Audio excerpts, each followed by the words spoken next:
Terminator was an idea that I had when I was in Rome. I was just sitting around basically in my hotel room. I was in fact sick at the time. I had real high fever, and I just laying on the bed thinking, and came up with all this bizarre imagery.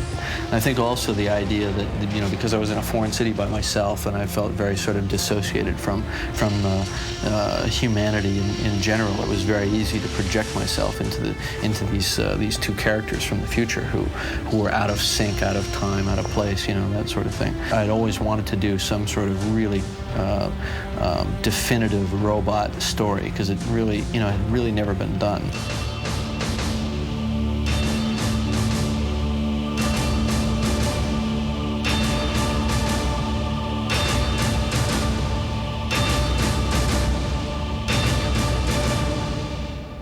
What did you think when you first got the script for T1? I mean, because they wanted you to read for the other guy, right? So you read it thinking about the other guy, or, you know, about Reese? Do you remember what you were thinking when you read it? The more I read the script, the more I remember I got fascinated by the Terminator. Bad guy.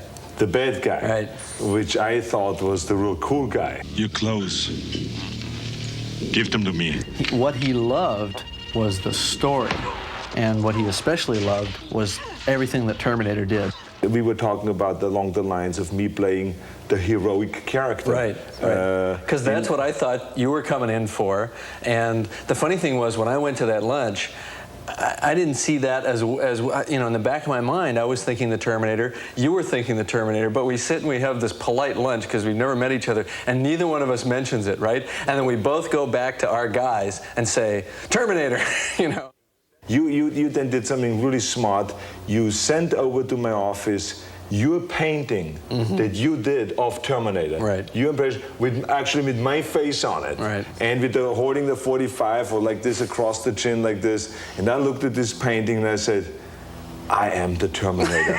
I'm gonna make this call now. Right. And I called Lou, my agent, right away, and I called you and I said, I want to play the Terminator. Yeah. And then the deal was made. What changed was that the original concept as written, and the script didn't change at all, not a single line of dialogue was changed, but the visual concept was that the Terminator was this anonymous character who could walk out of a crowd, just one face in the crowd, could walk up and kill you for no apparent reason except for what your life would mean in some future time. And that concept changed because Arnold doesn't vanish into a crowd. It took on a slightly more hyperbolic visual style. It was a little larger than life. It still played sort of realistically, but it became more nightmarish, and you always knew he wasn't quite human.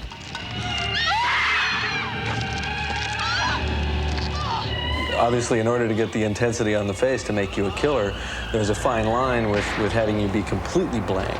So, there was some sense of emotion isn't really the right word, but intention, I think. The fact that you were a killer, I don't want to say predator, but a predatory creature in a way, and very focused on your goal. Sarah Connor? Yes?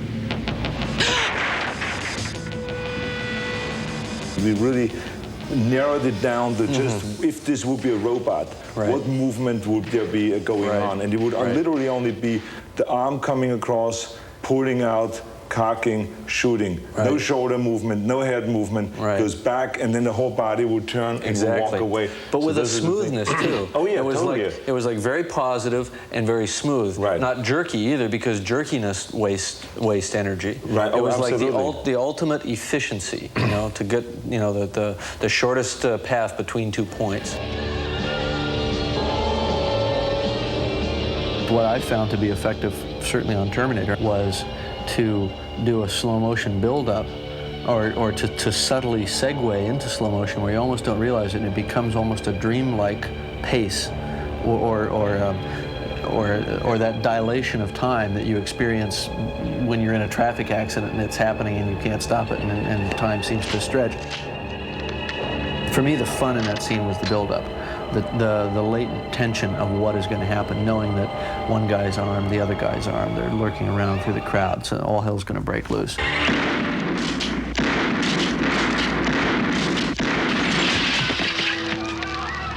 Come with me if you want to live.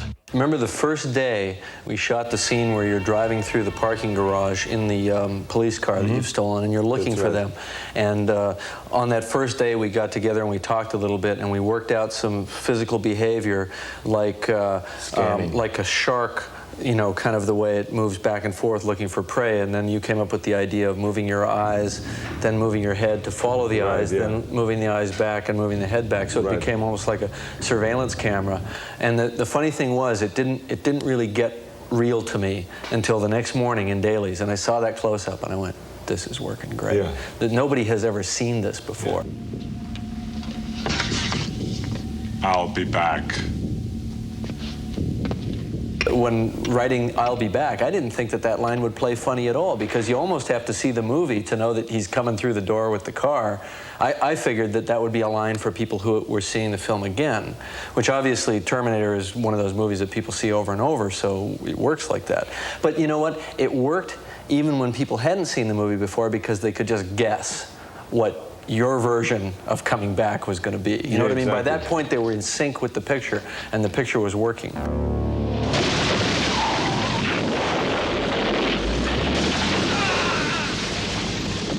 In the first picture, you were so enthusiastic about the character and about the work. I mean, as you are in all your films, but I hadn't worked with you before, so I wasn't ready for this. That you just jumped in. I mean, there was stuff where we had you tied to the top of a car, holding on while the car raced backward down the alley with your arm on fire. I think the worst moments were not really when I had to do something physically, like, you know, running through a window, or falling through a window, or landing on glass, or something like that, or being on top of a car. It was more the acid that was poured on me to make me smoke, to make the character smoke. I remember. That's true. We did pour acid on you. I kept saying, is there no other way? Mild acid. It's a very mild acid. Yeah, very mild. Is there no way that we can just put some smoke in there somewhere in the clothes that I can smoke, rather than having acid being poured on? With fire and acid and those kind of things, you never know. Well, you know when that stuff starts to get around the face. Exactly, too much, or in the eyes. You know, it burns a little bit. I think that there was one major decision that was made that everything else sort of devolved from, which was made jointly between myself and Stan Winston when I approached him to do the you know, the makeup and prosthetic effects on the film. And that decision was to not do a man in a suit. We had to sell the idea that this was the suit that was inside the man. All I remember was that I walked into Stan Winston's office, right, his building where he designed all the everything, you know, the Terminator look after you got through prepping him what it should look like and all this, and he started making drawings and the makeup and design, all this stuff. I remember walking in one time and he said to me, "This is what you're going to look like." And I looked at this, and I did not think it was humanly possible to create this kind of a makeup. With the cheekbones sticking out. I mean, there was mechanism underneath. Yep. The hydraulic mechanism underneath the cheeks. Right. And when the meat is ripped off, when the teeth are sticking out on the side, when the mouth is gone, when the artificial eye, I mean, that lens is exposed and lights up red and all this stuff. When I saw that, I said to myself, that's impossible to do. And he looked at me, and when I told him that, he said to me, "It's possible, Arnold, but it would take hours and hours and hours and a lot of your patience." Get out. I tried to structure a script in such a way that it was not too highfalutin budget-wise. The executive producer begged us to write more of the scenes as daytime because of the perceived cost difference. But you know, I plunged madly on. It seemed so important stylistically to keep the film a night film as much as possible, and so we kept it that way. And I don't think it really impacted the cost all that much. The first one was really a struggle, especially when it came to make it, like you said, because there wasn't that much time available and that much money available. Right, exactly. In fact, probably toward the end we didn't even have anybody to put it on. It was, here, Arnold, put this on. I know. We were going out on our own, shooting quickly a scene. You remember punching into the window? We went out and stole shots. At the end, remember, we got a crew of like 3 people together and went out and did some close-ups of you. You held the camera. Yeah. I had to put the special thing on it and take on my gloves, put my clothes on. There was no one from wardrobe there. Right. I had my clothes in the back in the trunk of the car, pulled it out, I put on the jacket of Terminator, and you said quickly before the police comes, walk across the street and just punch in the window. And then I say, okay, we're looking left and right. I put on the glove quickly, you know, and I put the gray jacket on and all this stuff. Yeah, right. And then you said you went like this, and it was standing there with the camera behind the car. Right. I went over there, boom. Yeah. You know, says, okay, let's move on to the next location. This worked. What was funny is that all of that, you know, kind of scrambling around to do that, it didn't occur to you to ask me, what do you mean punch in the window? I know. What do you mean punch in a glass window? Exactly. It's just like, do it, you know. You still don't get it, do you? He'll find her. That's what he does. That's all he does. And the other thing that's real important to me in a film is subjectivity, getting the audience to see what's happening the way the character sees it, as opposed to the way it's sort of sitting outside. And I like to try to, you know, force you to see it and feel it more the way they do within the frame. You can't step in there with them, but you know, hopefully the next best thing. It was primarily an aesthetic decision in the writing, which was to show these nightmarish glimpses as they were perceived subjectively by this character, Reese, and then to take that and juxtapose it back and forth with you know, Sarah Connor and her sort of very normal, almost mundane life. When you were casting, especially the female lead, which then became Linda Hamilton's part, I remember you were very interested in finding someone that fits a certain specification, a certain woman, and I think that's interesting. You were telling me that what you were looking for. Are you saying it's from the future? One possible future. Then you're from the future too, is that right? Right. Right. Well, it's interesting that we cast Linda and she was right for the first picture, and she wasn't she had to have some strength, but when you first saw her, she had to seem to be kind of an everyday person and vulnerable, and the kind of person who was really almost a victim in a way. Right. And at the end, that strength emerges. Move it, Reese! On your feet, soldier! On your feet!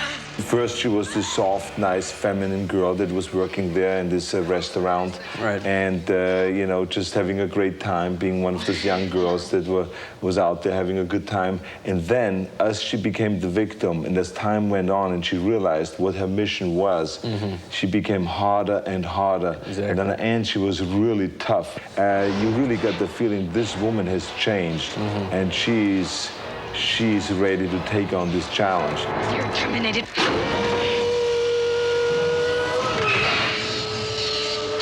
Michael Biehn obviously did a fabulous job with Reese. There is a funny anecdote there, which is that Michael came in to read for us, and he gave the best reading of any of the actors that we'd seen, but it was with a Southern accent, we talked to his agent, very politely said, you know, Michael's very good, but we really don't want him to seem so specific that he comes from the South, because you know, he's from the future. We don't want it to be that specific. And the agent said, what accent? He doesn't have a Southern accent. It turned out that he'd been reading for Cat on a Hot Tin Roof the morning, you know, that morning of the reading, and he hadn't shaken the accent. No. So he gave another great reading, minus the accent, and that's when we cast him. I came across time for you, Sarah. I love you. I always have. I always felt that this was more than the ordinary action film.